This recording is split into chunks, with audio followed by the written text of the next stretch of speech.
Благодарам, председателе. Почитувани колеги пратеници,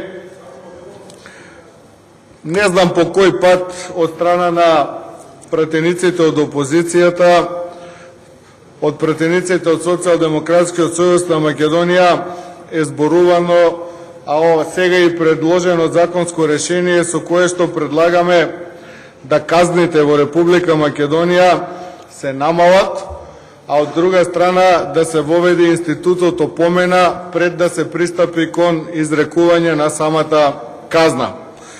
За жал, сите наши укажувања, сите наши барања, сите наши иницијативи од владеачкото мнозинство предводено од ВМРО-ДПМН упорно се одбива со образложение дека казните не биле голем дел од буџетот на Република Македонија.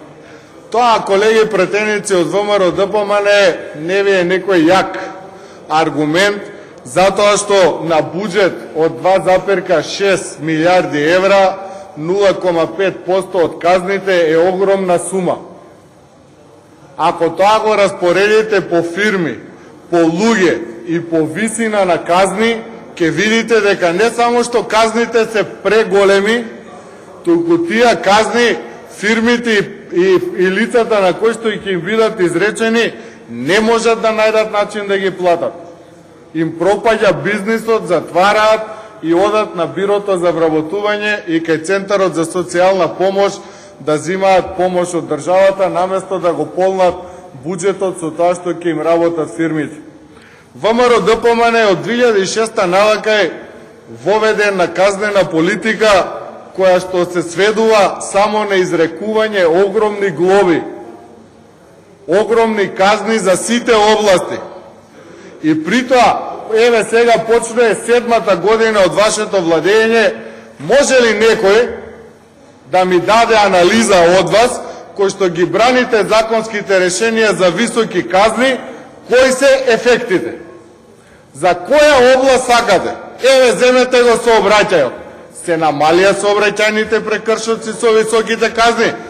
Гледајте вести, отворете вестник, секој ден гинат луѓе по патиштата или се известува за сообраќајни несреќи. Во делот на јавната чистота пропишавте казни по 50 евра за се. Дури ако не пушти некој вода во тоалет. Се зголеми јавната чистота во Република Македонија.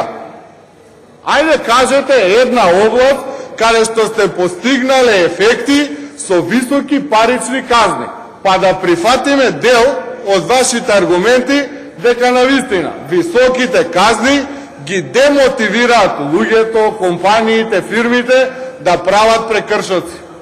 Овака се сведува на голо казнување и полнење на буџетот на Република Македонија. Се бара начин по секоја цена да дојдете до пари.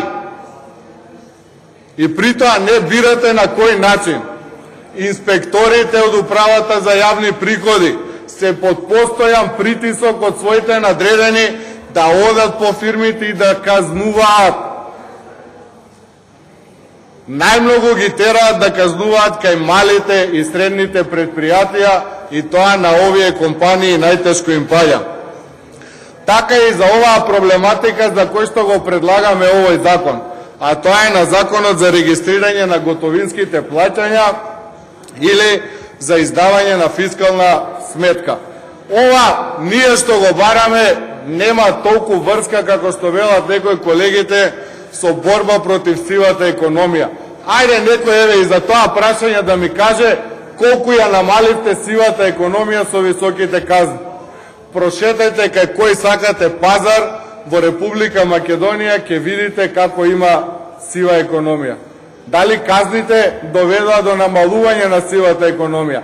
Податаците покажуваат дека се уште сивата економија зафаќа 30 до 40% од редовната економија. Дека повеќе од милиарда евра се вртат во сивата економија. Значи, ништо не бате направено ни тука. Туку тој што се решил, се осмелил, како што вели вашата реклама, отворил компанија.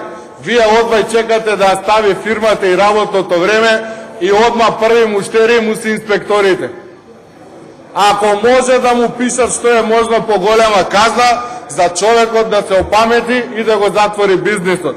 Па дали, колеги пратеници, во вашите градови од кај што доаѓате, од каде што ви избрале граѓаните, не познавате по 10, најмалку 10 граѓани кои што имале фирми и кои што биле казнети од управата за јавни приходи за оваа проблематика. И што ви рекле во најголем дел? Ми изрекоа казна за несовпаѓање на пазарот, на фискалната каса со парите кај оние што продаваат. И тоа ли е толку голем прекршок да му пишите 3000 евра казна? Еве ви еден наслов.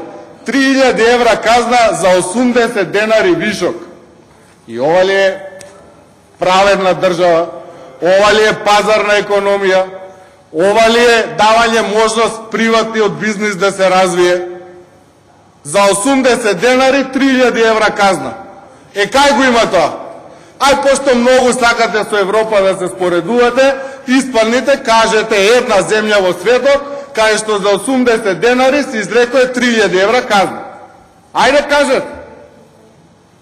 Па дали сте свесни дека луѓето не ќе да отворат бизнис затоа што се плашат од казните? Затоа што им е страф. Повише некои имаат инспектори отколку муштери во дуќанот. Не можеле да сватат инспекторите дека денеска немала продавницата промет, па луѓето немат пари. И сега лаже продавачот и мора да има казна 3000 евра. Ајде вие ставете се у ситуација на едно дуќанче, на една трафика, на било кој мал бизнис, сте го отвориле, сте позајмиле пари, сте зеле кредит, сте вложиле, сте се израдувале, ми тргна во животот, ќе почнам бизнис, иде инспекторот 3000 евра казна. И што правиме?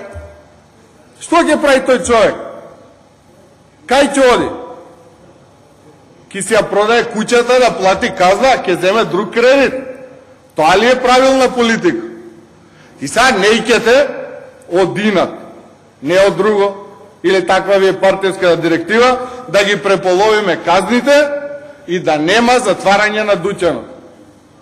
Што е тоа? Како може у инспекторите да ги терате да одат да пишуваат казни, а не можете да ги натерате да одат да пишуваат опомени? Па по-фер е пристапот да се отиде да се опомене било кој, да му се каже имаш грешка во работењето, во иднина немој да ти се случи 80 денари да ти е разликата. И затоа што ги ти пишеме казна, не вие веднаш казната, жолтата лента, ајде сега оди мачи се од кај ќе најдеш пари за казна. Ги уништувате луѓето. Не им давате да се борат за екзистенција. Ги терате да одат да взимаат социјална помош. Не е тоа. Еве уште еден нас. По 20 години пицеријата Мечо става клучна врата. И тоа успеавте. Човекот 20 години имал бизнис. Ни го знам, ни го познам. 20 години. Дојдовте, вие успеавте да го затворите. Успешна политика. И сега кога ја гледа рекламата, осмели се, направи го првиот чекор, стани предприемач, што ќе мисли тој човек? И затоа, колеги од ВМРО ДПМН, немојте да се обидувате со вакви лажни приказни дека ова е во насока на создавање на фер услови. Казните за македонски услови се преголеми. Казните, казнената политика треба да бидат така изречени, да дестимулираат да се прават прекршоци, но од друга страна да не доведуваат луѓето да го затворат бизнисот и да немаат екзистенција. Тоа не е во интерес на никого. Тоа е мудра политика. Не е мудра политика стави казна од 12, 15, 18 000 евра на човек кој што прави промет од 300 денари дневно. Тоа е уништување на сопствениот народ и зимање арач од граѓаните. Ништо повеќе. А дали можете да се носите со тој проблем? Очигледно не можете. Бидејќи сите аргументи што ги изнесовте овде против ова законско решение паѓаат во вода и граѓаните не ве поддржуваат. Со вакви казнени политики Тие само пропаѓаат и тонеме. Ништо не постигнавте во насока на подобрување на состојбите во било која област. Благодарам.